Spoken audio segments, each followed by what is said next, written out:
and welcome back to Betty's Book Basket. Today we are going to be reading the second Magic Tree House, The Night at Dawn. While we are reading, we're going to be watching my cats enjoy their time on their catio. And just like Jack and Annie, we're all learning, so if I make a mistake, that's okay. Mistakes help our brains grow. Are you ready? Let's open our book and let our imaginations take us to Frog Creek, Pennsylvania. Chapter 1, The Dark Woods. Jack couldn't sleep. He put his glasses on. He looked at the clock. It was 5:30. Too early to get up. Yesterday, so many strange things had happened. Now he was trying to figure them out. He turned on the light. He picked up his notebook. He looked at the list he'd made before going to bed. Found a treehouse in the woods. Found lots of books in it. Pointed to the pteranodon picture in the book. Made a wish. Went to the time of dinosaurs. Pointed to a picture of the Frog Creek woods. Made a wish. Came home to Frog Creek. Jack pushed his glasses into place. Who was going to believe any of this? His mom wouldn't believe it. Neither would his dad or his third-grade teacher, Mrs. Watkins. Only his 7-year-old sister, Annie, understood. She'd gone with him to the time of the dinosaurs. Can't you sleep? Annie was standing in his doorway. Nope, said Jack. Me neither, said Annie. What are you doing? She walked over to Jack and looked at his notebook. She read the list. Aren't you going to write about the gold medal? She asked. You mean the gold medallion, said Jack. He picked up his pencil and wrote, Found this in dinosaur time. Aren't you going to put a letter M on the medal? Said Annie. Medallion, said Jack. Not medal. He added an M. Aren't you going to write about the magic person? Said Annie. We don't know for sure if there's a magic person, said Jack. Well, someone built the treehouse in the woods. Someone put the books in it. Someone lost a gold medal in dinosaur time, said Annie. Medallion, said Jack for the third time. And I'm just writing the facts, the stuff we know for sure. Let's go back to the treehouse right now, said Annie, and find out if the magic person is a fact. Are you nuts? Said Jack. The sun's not even up yet. Come on, said Annie. Maybe we can catch them sleeping. I don't think we should go there, said Jack. He was worried. What if the magic person was mean? What if he or she didn't want kids to know about the treehouse? Well, I'm going, said Annie. Jack looked out his window at the dark gray sky. It was almost dawn. He sighed. Okay, go get dressed. I'll meet you at the back door. Be quiet. Yay, whispered Annie. She tiptoed away as quietly as a mouse. Jack put on jeans, a warm sweatshirt, and sneakers. He tossed his notebook and pencil into his backpack. He crept downstairs. Annie was waiting by the back door. She shined a flashlight in Jack's face. Ta-da, she said. A magic wand. Shh, don't wake up Mom and Dad, whispered Jack. And turn that flashlight off. We don't want anyone to see us. Annie nodded and turned off the flashlight. Then she clipped it to her belt. Jack and Annie slipped out the door into the cool early morning air. Crickets were chirping. The dog next door barked. Quiet, Henry, whispered Annie. Henry stopped barking. Animals always seemed to do what Annie said. Let's run, said Jack. Jack and Annie dashed across the dark, wet lawn and didn't stop until they reached the Frog Creek woods. We need the flashlight now, said Jack. Annie took it off her belt and switched it on. Step by step, she and Jack walked between the trees. Jack held his breath. The dark woods were a little scary. Gotcha, said Annie, shining the flashlight in Jack's face. Jack jumped back, then he frowned. Cut it out, he said. I scared you, said Annie. Jack glared at her. Stop pretending, he whispered. This is serious. Okay. Annie shined her flashlight onto the tops of the trees. Now what are you doing? Said Jack. Looking for the treehouse. The light stopped moving. The mysterious treehouse sat high in the branches of the tallest tree in the woods. Annie shined her light down the long rope ladder. I'm going up, she said. Still holding the flashlight, she began to climb. Wait, Jack called. What if someone was in the treehouse? Annie, come back! But Annie was gone. The light had disappeared. Jack was alone in the dark. Chapter 2. Leaving again. "Annie!" Jack shouted. "No one's here," she shouted back. Jack thought about going home.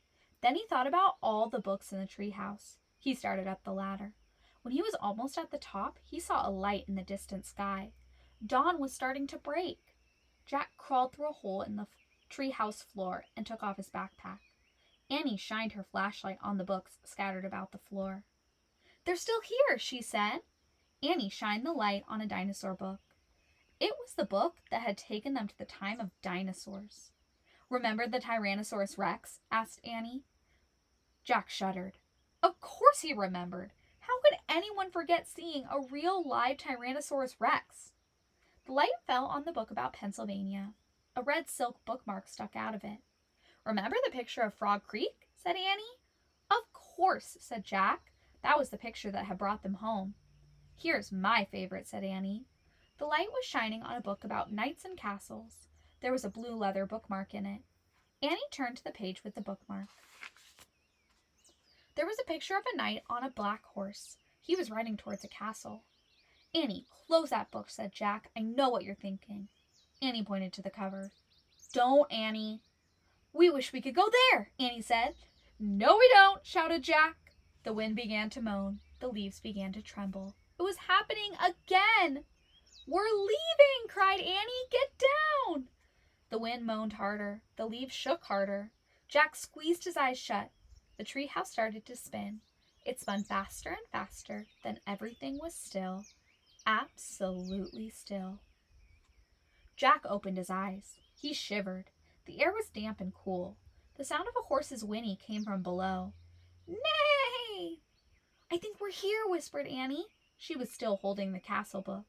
Jack peeked out the window. A huge castle loomed out of the fog. Jack looked around. The treehouse was in a different oak tree. "Look," said Annie. Down below, a knight on a black horse was riding by. "Oh man," said Jack, "that's incredible, but we can't stay here. We have to go home and make a plan first." He picked up the book about Pennsylvania.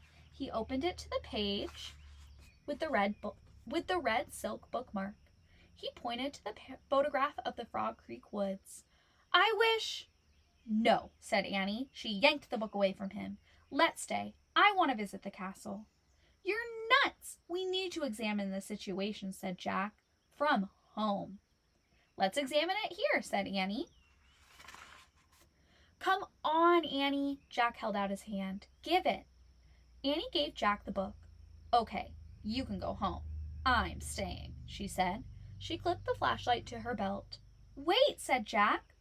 "I'm going to take a peek. A teeny peek," she said, and she scooted down the ladder. Jack groaned. "Ugh, okay." Annie won. He couldn't leave without her. Besides, he sort of wanted to take a peek himself. Jack put down the book about Pennsylvania.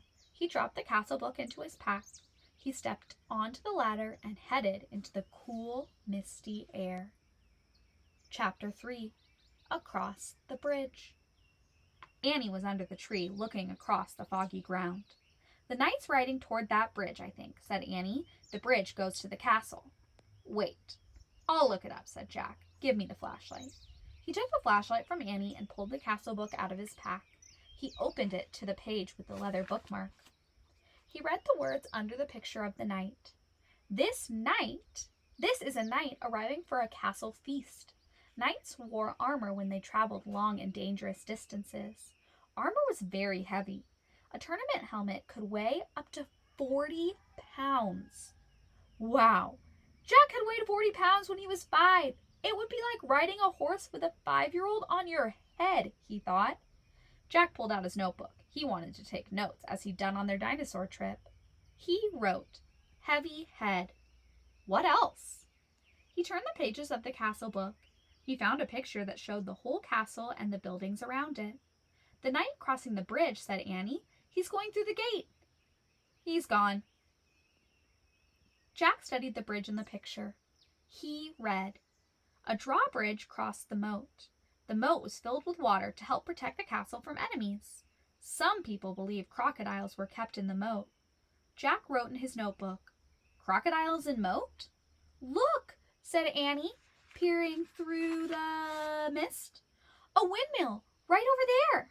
"Yeah, there's a windmill in here too," said Jack, pointing to the picture.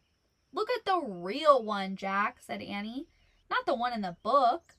A piercing shriek split the air. "Yikes," said Annie. "It sounded like it came from that little house over there." She pointed through the fog. "There's a little house here," said Jack, studying the picture. He turned to the page and read. The hawk house was in the inner ward of the castle.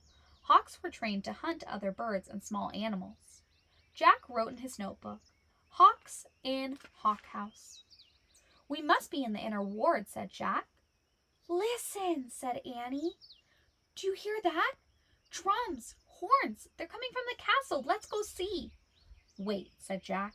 He turned more pages of the book. "I want to see what's really going on, Jack, not what's in the book," said Annie. "But look at this," said Jack. He pointed to a picture of a big party. Men were standing by the door playing drums and horns. He read, "Feasts were held in the great hall. Fanfares were played to announce different dishes in a feast." "You can look at the book. I'm going to the real feast," said Annie. "Wait," said Jack, studying the picture. It showed boys his age carrying trays with food. On the trays were peacocks with all their feathers, whole pigs, and pies. "Peacocks?" Jack thought. He wrote, "They eat peacocks?" Jack held up the book to show Annie. "Look, I think they eat—" Where was she? Jack looked through the fog. He heard the real drums and the real horns. He saw the real hawk house and the real windmill and the real moat. He saw Annie dashing across the real drawbridge. Then she vanished through the gate leading into the castle. Chapter 4. Into the castle. "Oh, brother," muttered Jack. He threw his stuff into his pack and moved towards the drawbridge. He hoped no one would see him. It was getting darker. When Jack got to the bridge, he started across. The wooden planks creaked under his feet. He peered over the edge of the bridge. Are there any crocodiles in the moat? He wondered. He couldn't tell. "Halt!" someone shouted. A guard on top of the castle wall was looking down. Jack dashed across the bridge. He ran through the castle gate and into the courtyard. He heard sounds of music, shouting, and laughter. Jack hurried into a dark corner and crouched down. He shivered as he looked for Annie. Torches lit the high wall around the courtyard. The courtyard was nearly empty. 2 boys led horses that clopped over the gray cobblestones. One of them was the knight's black horse. "Psst! Jack!" Jack peered into the darkness. It was Annie. She was standing behind a well at the center of the courtyard. She waved at him. Jack waved back. He waited until the boys and horses disappeared inside the stable. Crashed to the well. "I'm going to find the music," whispered Annie. "Are you coming?" "Okay," said Jack with a sigh. They tiptoed together across the cobblestones. Then they slipped through the entrance of the castle. Laughter and music came from a bright room in front of them. They stood at the doorway and peeked in. "The feast in the great hall," whispered Jack. He held his breath as he stared in awe. A giant fireplace blazed at one end of the noisy room. Antlers and rugs hung on the stone walls. Flowers covered the floor. People in bright clothes and funny hats strolled among the crowd. Some played oddly shaped guitars. Some juggled balls in the air. Some balanced swords on their hands. Boys in short dresses carried huge trays of food. Dogs were fighting over bones under the tables. Men and women dressed in capes and furs sat at long, crowded wooden tables. "I wonder which one is the knight," said Jack. "I don't know," whispered Annie. "But look, they're all eating with their fingers." "Halt!" someone shouted behind them. Jack whirled around. A man carrying a tray of pies was standing a few feet away. "Who art thou?" he asked angrily. "Jack," squeaked Jack. "Annie," squeaked Annie. Then they ran as fast as they could down a dimly lit hallway. Chapter 5. Trapped. "Come on," Annie cried. "Hurry!" Jack raced behind her. "Here, quick!" Annie dashed towards a door off the hallway. She pushed the door open. Jack and Annie stumbled into a dark, cold room. The door creaked shut behind them. "Give me the flashlight," said Annie. Jack handed it to her and she switched it on. "Yikes!" said Annie. A row of knights was right in front of them. Annie flicked off the light. Silence. "They aren't moving," whispered Jack. Annie switched the light back on. "They're just suits," said Jack. "Without heads," said Annie. "Let me have the flashlight for a second," said Jack, "so I can look in the book." Annie handed Jack the flashlight. He pulled out the castle book. He flipped through the pages until he found what he was looking for. Jack put the book away. "It's called the Armory," he said. "It's where armor and weapons are stored." He shined the flashlight around the room. "Oh, man," whispered Jack. The light fell on the shiny breastplates, leg plates, and arm plates. Shelves were filled with helmets and weapons. Shields, spears, swords, crossbows, clubs, and battle axes hung on the walls. Voices came from the hallway. "Let's hide," said Annie. "Wait," said Jack. "I've got to check something first." "Hurry," said Annie. "It'll just take a second," said Jack. "Hold this."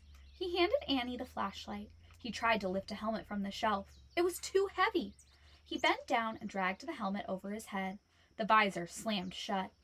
"Oh, man," thought Jack. "This is worse than having a 5-year-old on my head. It's like having a 10-year-old on my head." Not only could Jack not lift his head, he couldn't see anything either. "Jack!" Annie sounded farther away. "They're getting closer."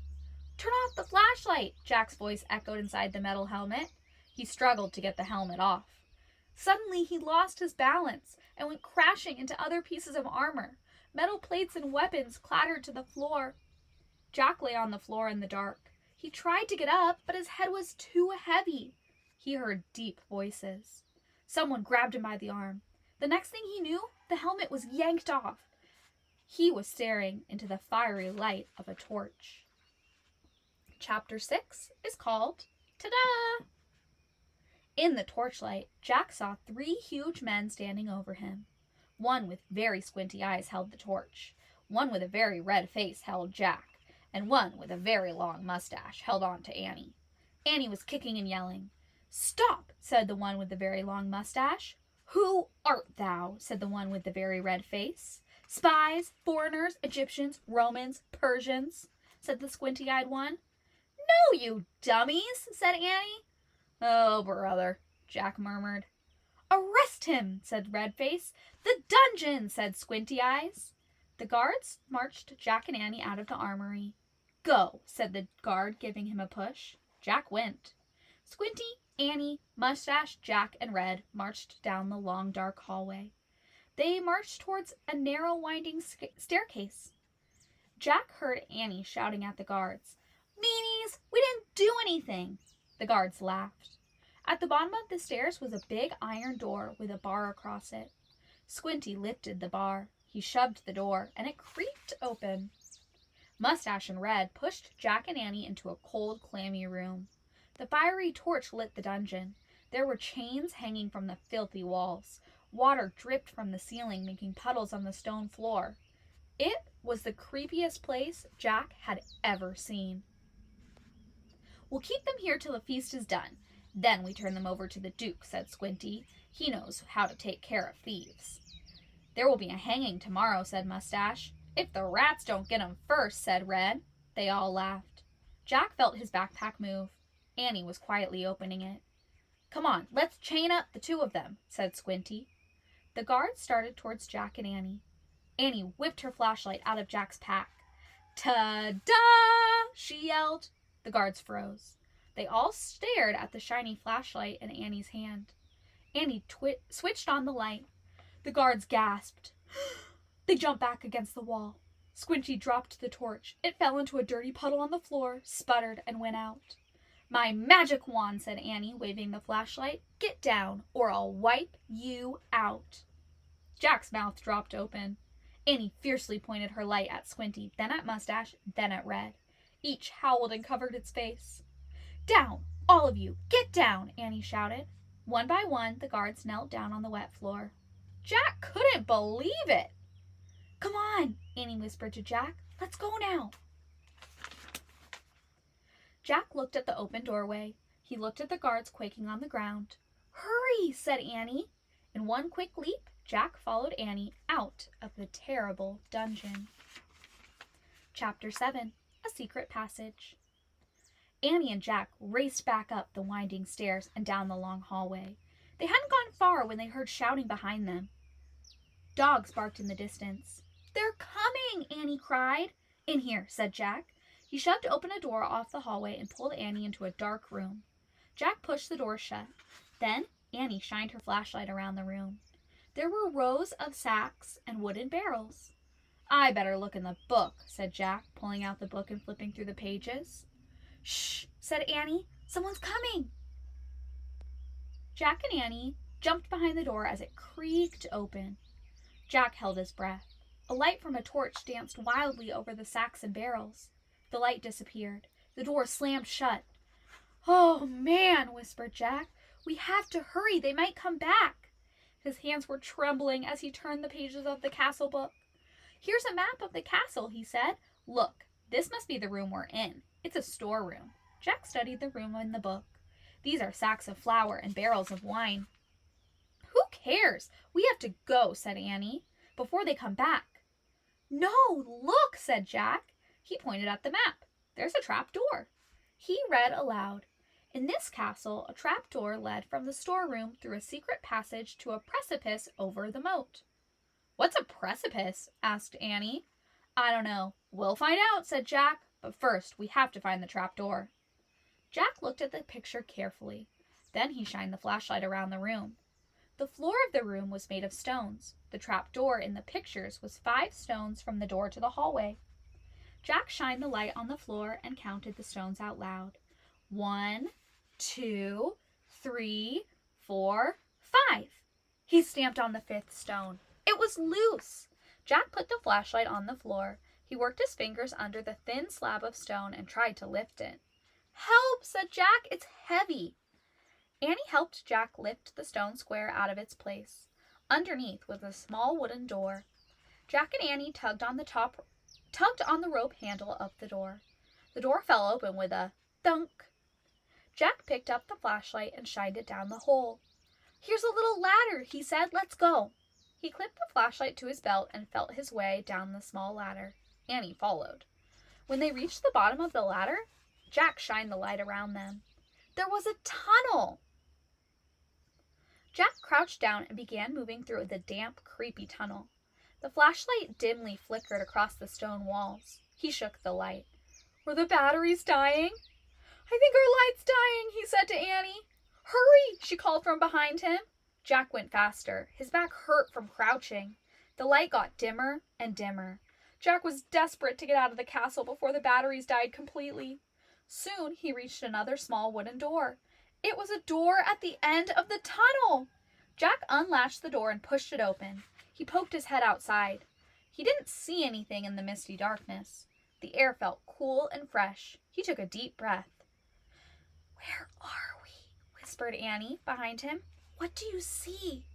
"Nothing, but I think we've come out to the side of the castle," said Jack. "I'll find out." Jack put the flashlight in his pack. He put the pack on his back. He stuck his head out the door. He couldn't feel the ground. "I'm going to have to go feet first," he said.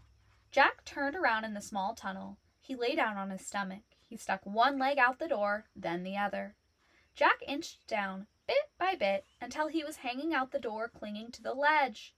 "This must be the precipice," he called to Annie. "I can't touch the ground. Pull me up."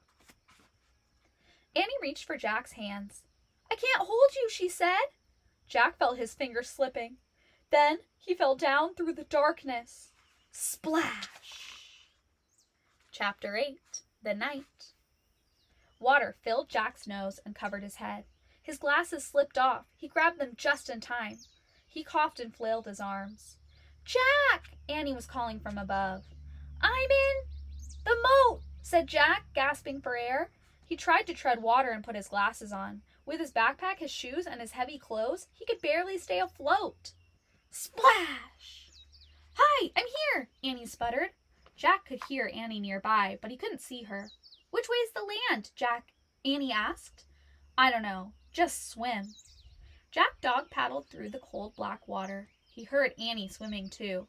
At first, it seemed as if she was swimming in front of him, but then he heard a splash behind him.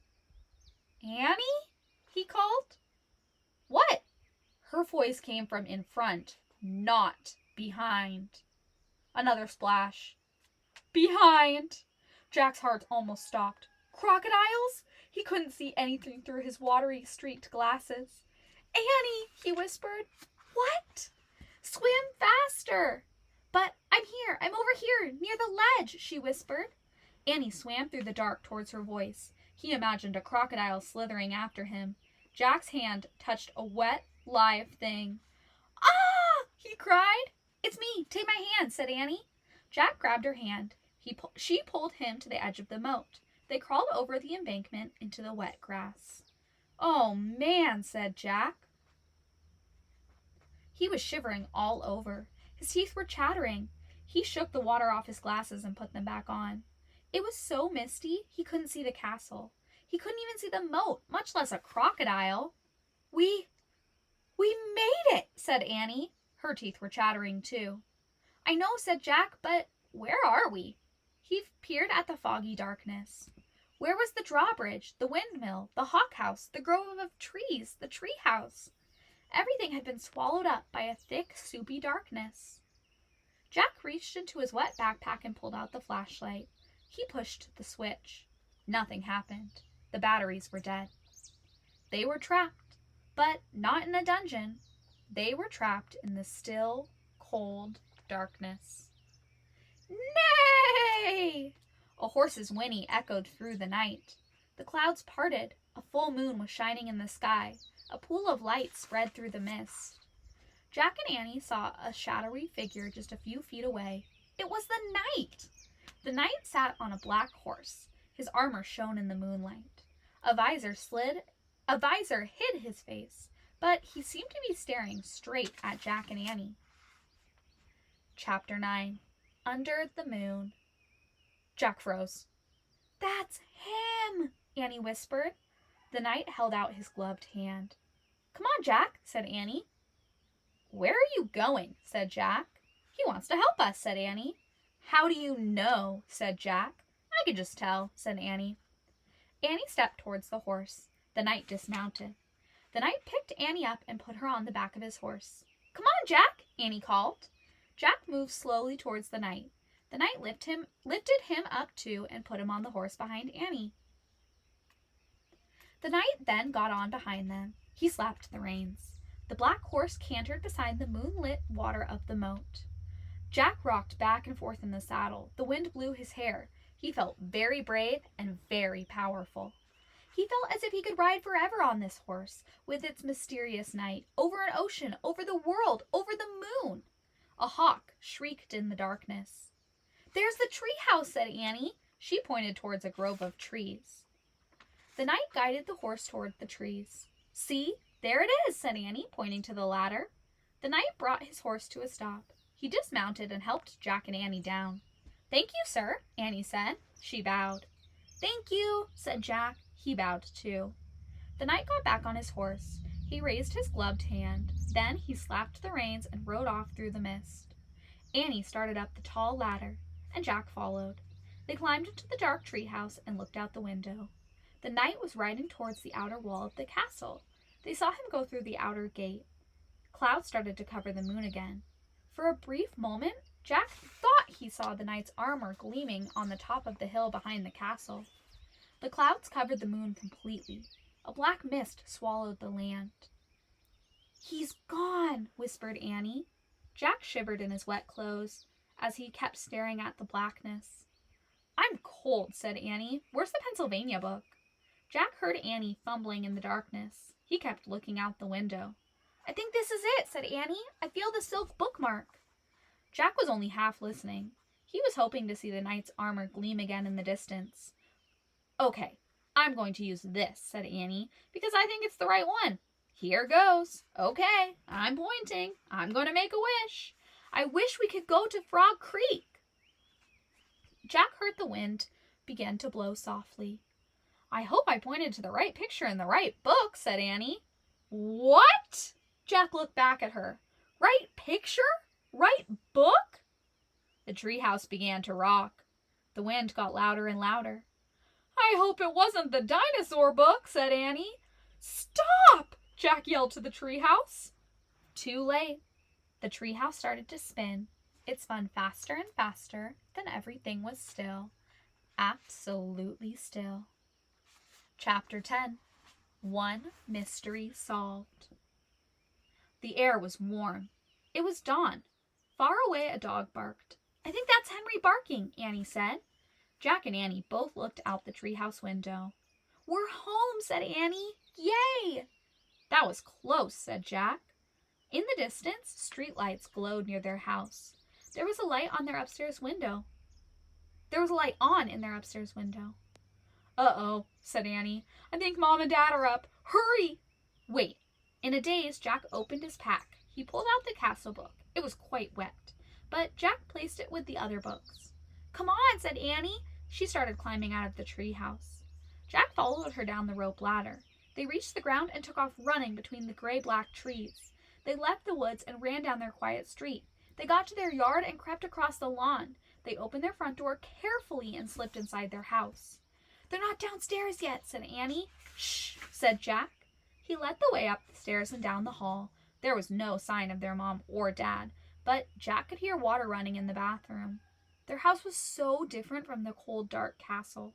It was safe and cozy and friendly. Annie stopped at her bedroom door. She gave Jack a smile, then disappeared inside her room. Jack hurried into his room. He took off his damp clothes and pulled on his dry, soft pajamas. He sat down on his bed and opened his backpack. He took out his wet notebook. He felt around for a pencil, but his hand touched something else. Jack pulled the blue leather bookmark out of his pack. It must have fallen out of the castle book. Jack held the bookmark close to his lamp and studied it. The leather was smooth and worn. It seemed ancient. For the first time, Jack noticed a letter on the bookmark. It was a fancy M. Jack opened the drawer next to his bed. He took out the gold medallion. He looked at the letter on it. It was the same M. Now this was an amazing new fact. Jack took a deep breath. At least one mystery was solved. The person who had dropped the gold medallion in the time of the dinosaurs was the same person who owned all the books in the treehouse. Who was this person? Jack placed the bookmark next to the medallion. He closed the drawer. Jack picked up his pencil. He turned to the least wet page in his notebook and started to write down his new fact. The same. But before he could draw the M, his eyes closed. Jack dreamed that they were with the night again. All three of them were riding the black horse through the cool, dark night. They rode beyond the outer wall of the castle and up over the moonlit hill. Then they all rode into the mist. The